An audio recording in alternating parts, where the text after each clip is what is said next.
here's John Chapman, the dude that technically won the Medal of Honor twice based on his action on that fateful day, and he's not even going to be featured, right? And the guy that left him on the mountain is going to be the first guy that's going to get featured when you walk into the museum. Oh, on top of that, he's on the board. Oh, on top of that, he's the president of something, which Nate will probably covered it in depth because I can't remember the organization he's the president for. And again, it's just another blow to John Chapman and his family and his legacy. Now, Peaches, we'll go to you first because you're a comeback controller just like Chapman was.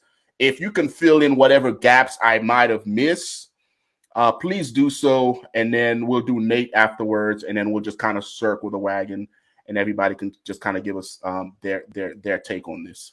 Yeah, I mean, I would actually defer more to Nate because I think he's done more research on it than I certainly have. I have kind of like Nate, I watched your video, the very first one you put out, and then we shared it and all that kind of stuff, and then afterwards got hit by a couple people saying, "Hey, this is a post from his daughter," which then I did a video about.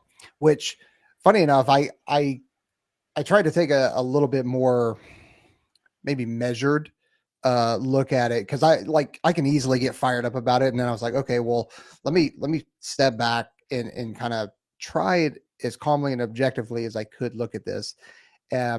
To which it still wasn't good enough based on the comments that I got roasted, which is fine, whatever. But I did afterwards get an email and a message from somebody at the museum, to which I've been texting, I've been calling him back, no answer, no response.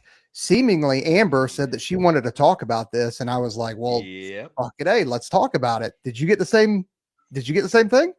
Yeah. Have you watched my second video yet? No, I haven't. I've shared it, but I haven't watched it yet. Oh yeah, it's bad. Did you actually talk to her though?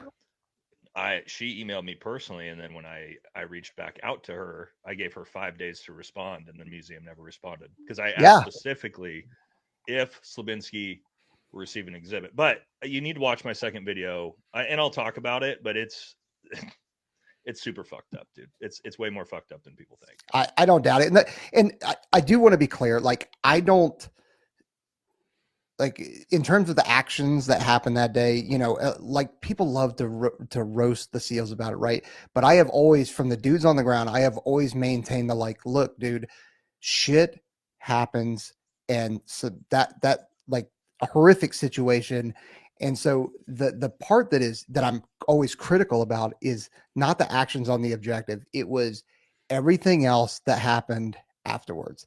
That's what we have issues with. That's what I have issues with. And I think that's where the focus of this needs to be, because then the museum like doubles down, triples down on it. And it's like, it's kind of hard not to see when you have one mission, and you could go back to Mogadishu, Gothic Serpent, where you got Shugart and Gordon, two dudes, Medal of Honor, two badasses, get it, right? Then you have the same thing with Chapman and Zaplinski. Why not feature them both then, if that's the case? And then you've got the first one that's captured on ISR. Like, I mean, what a fantastic fucking opportunity for you. And you boloed it. Absolutely. Yeah, I mean, yeah. Do you want me to just go ahead and get it? Yeah, and to Peaches' point, like, doing war, like, a lot of crazy shit happens. Fog of war, like, we can, Monday morning quarterback it.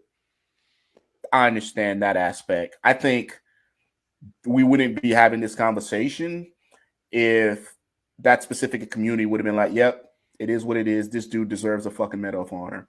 Not only did he save a shit ton of SEALs, he saved a shit ton of Rangers. Jake, get your boys. Nate, what you got?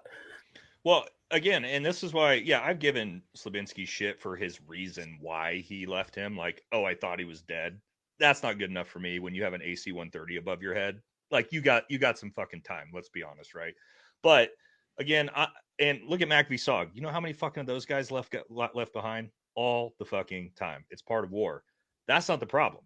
It's that the Navy tried to cover it up, discredit him, remove his medals, and then gave a Medal of Honor to a dude who didn't do jack shit to try to save face for the SEAL teams. And that's what I get into in the second video.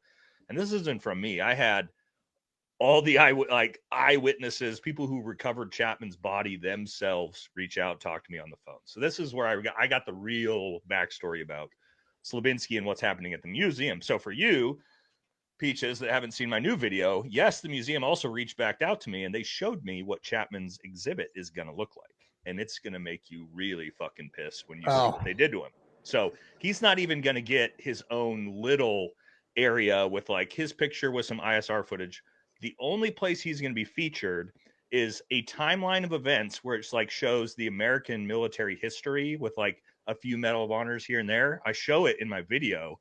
And you have to like, where's Waldo to find where Chapman's picture even fucking is. One tiny little picture that's like 1/3 the size of all the other ones around him at like in a small section somewhere austere in the museum. Then I also got the emails from the Chapman family from the museum of them literally asking the museum, will Britt Slabinski be one of the 200 featured in the main exhibits? If you enjoyed this episode, watch the full podcast. Link can be found in the pinned comment or in the description box below.